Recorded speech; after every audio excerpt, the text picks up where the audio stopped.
Good morning mga ka-driver. Magandang araw po sa ating lahat. Welcome po ulit sa aking YouTube channel, Pinoy Driver in Macau. Ngayong araw po, tuloy lang po tayo sa ating biyahe. Samahan niyo po ako mga ka-driver. Ganun na naman po yung routine ng buhay natin dito sa Macau. Deliver, everyday delivery. So, hotel po ulit tayo.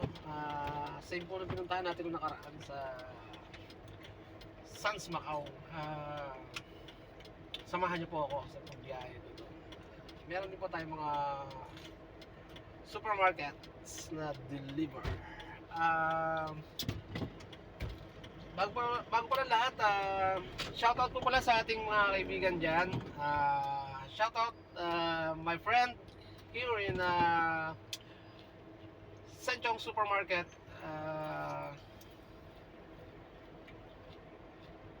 He's from Nepal. Dipesh. His name is Dipesh. So shout out pare ko.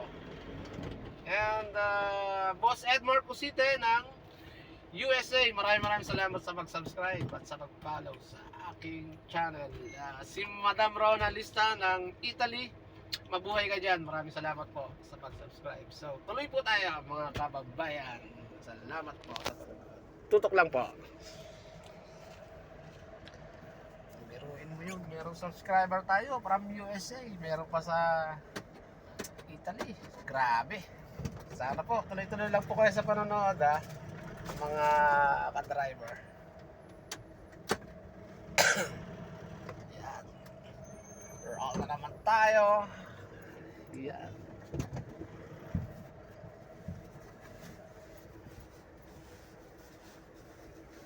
Yung pong aking kasama kumakain ng ano ba yan?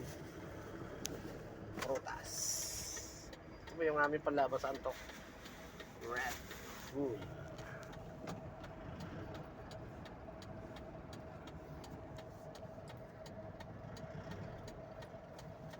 Medyo maganda pa yung sikat ng araw ngayon, pero palagay ko mamaya babanat na naman ang ulan.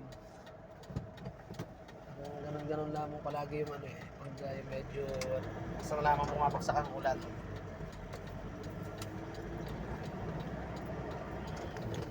Yan, tuloy lang po tayo.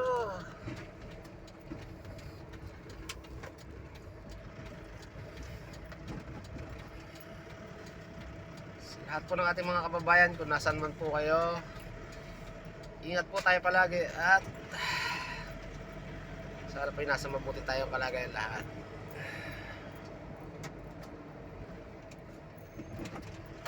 Yan.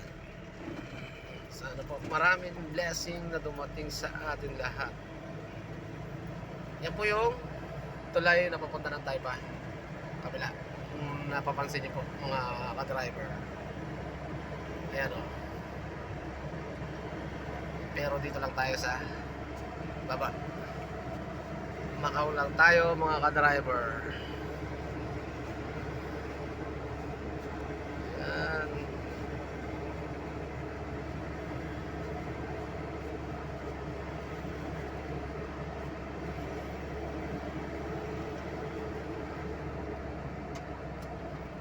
Ayan o. Ika'y simuan.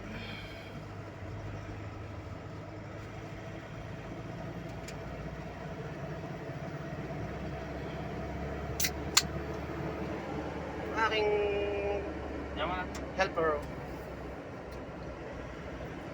tumitira na ng Red Bull. Sige lang, palakas ka para malakas-lakas naman yung mo katawan mo, hindi yung tulog ka ng tulog. Si Boy tulog dito pagka yan okay lang naman pagka ganito tumatakbo, ayos lang yan kahit matulog yung mga helper natin. Walang problema yan. Mahirap pag driver ang nakatulog. Halo-halo na yan. Alright, go. Tuloy lang po tayo. Yan. Ito pa pala mga kaibigan, hotel casino din yan. Legend Palace. Legend Palace Casino and Hotel. Tulad po ng sabi ko, lahat po ng ano dito, pag may hotel, may casino yan sa loob. Same lang po nung nakaraan yung ating pupuntahan. Diyan oh. Sa gold na gold. Gold na gold na Sands Macau. Venetian po yan. Venetian Macau. Iba po yung Venetian. Venetian Taipa. Yun po yung malaki. Ito naman oh. Ito yung Harbor View. Then para marko na yung Science Center. Yan. Tuloy lang po. Ang aking masipag na helper naging ano yan active yan pagtitigil pag lang medyo antok na antok yan, mahirap din gisingin. Okay lang yan, kawawa naman po mga kaibigan, ibang lahi po Vietnamese. So yun po mga kaibigan natin, mga helper natin, Vietnamese. Kahit anong lahi, ano yun, kailangan lang ayos yung ating pakikitungo sa kanila. Mas maayos na pakitungo naman yung makukuha mo, ibabalik nila sa iyo, sigurado yan. Kaya ganun lang. Sorry po sa lahat nating mga kababayan na nagtatrabaho rito na may kasama man kayo ibang lahi, pakisamahan nyo lang ng ayos. Ganun din yung babalik sa inyo. Mas maayos pa. At mas maganda pa yung pakisama na ibabalik nila. Ganun yung mga ibang. Hilig din ako sa mga Vietnamese. Saludo ako sa mga Vietnamese. Okay sila makisama. Mapakababait nila. Alright. Ito po yung pipindutin natin yung button para mag-open yung barrier. Para makapasok tayo sa loading dock. Ayan po, pasyalan din po yan mga ka-driver. Ayan. Bali ano po yan Fisherman's Wharf. Napakaganda pong pasyalan yan. Madami po yung mga turista po na papasyal po dyan. Tuloy-tuloy lang tayo. Harbor View. Enter tayo rito. Kailangan nating register. Chausa.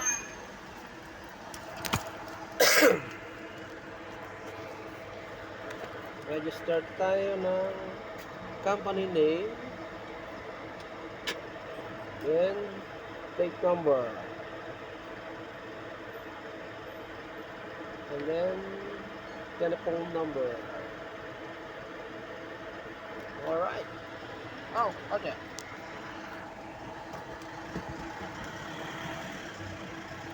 Sarado pa yung loading dock. Open na. Hao la. Open na siya. Japan pito. Some booking, nothing. Hotel. So, po. Okay. Gaji ya? Ayo. So nga ako. Nagbiro pa ako ng aking helper. Ako daw mag-deliver.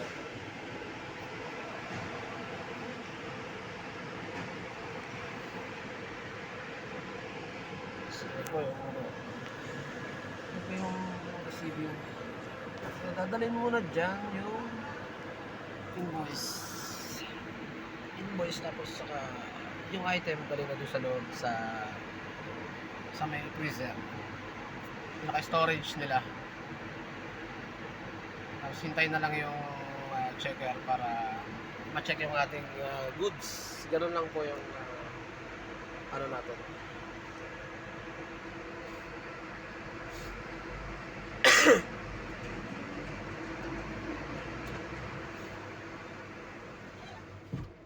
Mga ka-driver, ma-share ko lang po. Dito po pala sa Macau, hindi po ganun kalaki yung swelduhan ng ano. May mga nagsasabi po na malaki yung sweldo. Hindi po. Hindi po totoo yun. Tama lang, sapat lang. Kung may pamilya ka, parang may iraraos mo naman yung pamilya mo. Hindi po tulad ng ibang bansang malalaki na pag nakapunta ka, siguradong big time ka. Aasenso ka talaga ng ano. Dito po, kung halimbawa may pamilya ka na sinusuportahan sa Pilipinas, may pinag-aaral kang mga anak, parang tama lang po na may trabaho ka, at least ano mo yung pangangailangan nila. Pero hindi po ganun kalaki yung sweldo. Tama lang, sapat lang halos. Ganun. Nga lang po, ang kaibahan lang po, syempre, pag masipag ka dito, alam naman po natin lahat, bawal yung extra trabaho. Part-time, ika nga, sabihin. Pero karamihan po rito, ganun ang ginagawa. Kahit po ako, ganun po yung ginagawa ko. Kailangan po para po madagdagan yung ating income monthly. Kasi kung doon lang tayo aasa sa sweldo natin, halos ano rin po, talagang sapat-sapat lang. Dahil kung dito mo rin po gagastusin yung pera mo, yung sweldo mo buwan-buwan, kung dito mo rin gagastusin, wala rin. Halos ano rin lang, parang tama rin lang sa'yo. Kaya pag pinadala naman natin sa Pilipinas, medyo mataas naman ng kaunti yung value ng pera dito kaysa sa atin. Kaya medyo nakaka-suporta naman tayo sa ating pamilya. Kaya siguro po meron din naman pong mga Pilipino na kaya nga medyo malaki yung sweldo talaga. Pero hindi pa rin po katulad nung nasa ibang bansa, tulad ng mga part ng Europe na yan, US na yan. Yan, malaki yung nila dyan, sweldo dyan. Kaya kailangan po natin humanap ng ibang extra trabaho, ika nga. Ganun po. Sipag at tiyaga lang po. Saka dasal lang po tayo palagi. Lahat po makakaraos yan. So, tuloy na po tayo. Tapos na po tayo rito, mga ka-driver. Ayan, alis na tayo. Another customer naman tayo. Ano lang, sana ba yung sunod? Residential. Parang ano ba siya? Residential siya na merong mga tauhan yata doon na pinagluluto yung cook nila. Proceed po tayo doon.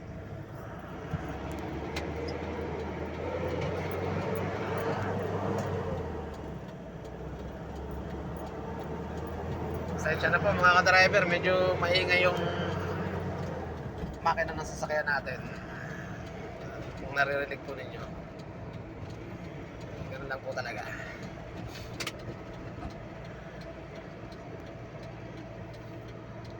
Kung tutuusin naman po, masarap po yung may trabaho talaga.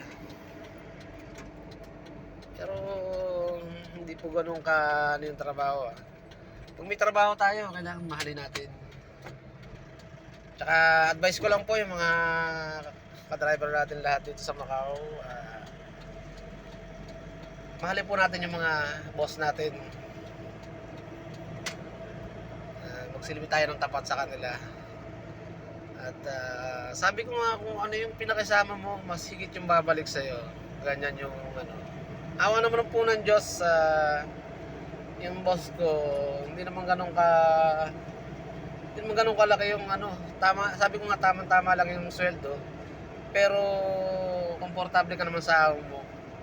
Yun ang pinakamaganda sa lahat. Parang bigayan ba, nagkakasundo kayo ng amo mo, yun ang pinaka-the best sa lahat. Hindi yung meron kayong tawag nito, meron kayong hindi pagkakaunawaan. Maganda na yung nagkakasundo, di ba? Malaking bagay yun sa trabaho natin dito, yung hindi ka may stress. Dahil pag sinamahan ng stress yung trabaho natin, ako, diyan na tayo magkakaproblema. Basta ingat-ingat lang po tayo.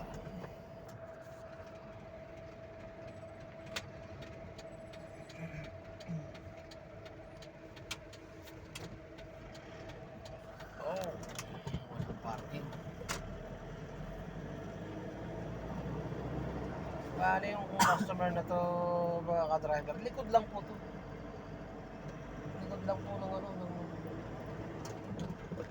ng pinag dala natin kanina sa Sands. Likod lang po siya.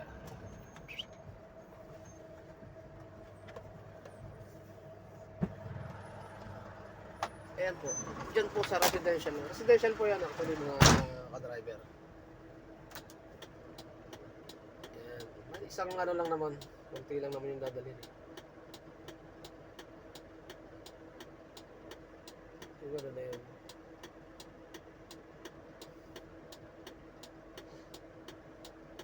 Ayan, si Pogi. Dala-dala niya ng pang-ulam. Sige, larga! Kaya mo yan. Bali mga ka-driver, iiwan na po niya yan doon. Pipicturean lang niya, isasend doon sa may-ari. Sa customer namin. Pipick upin na lang yun sa baba. Ganun lang po yun.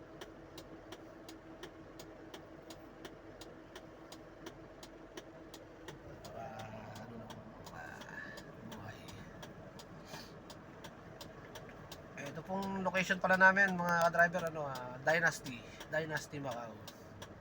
Tawagin nila Dynasty. Sa Chinese, Wongqiu. Layo ah. So, tapos na po si Pogi, pabalik na siya. So mga ka-driver, dito ko na lang muna tapusin yung aking video. At sana po, suportahan nyo ako palagi sa araw-araw kong video. Sana panoorin nyo ako palagi. Suportahan nyo ako, subscribe, hit the notification bell para lagi kayong updated sa lahat ng aking video. Maraming salamat po. God bless. Bye-bye.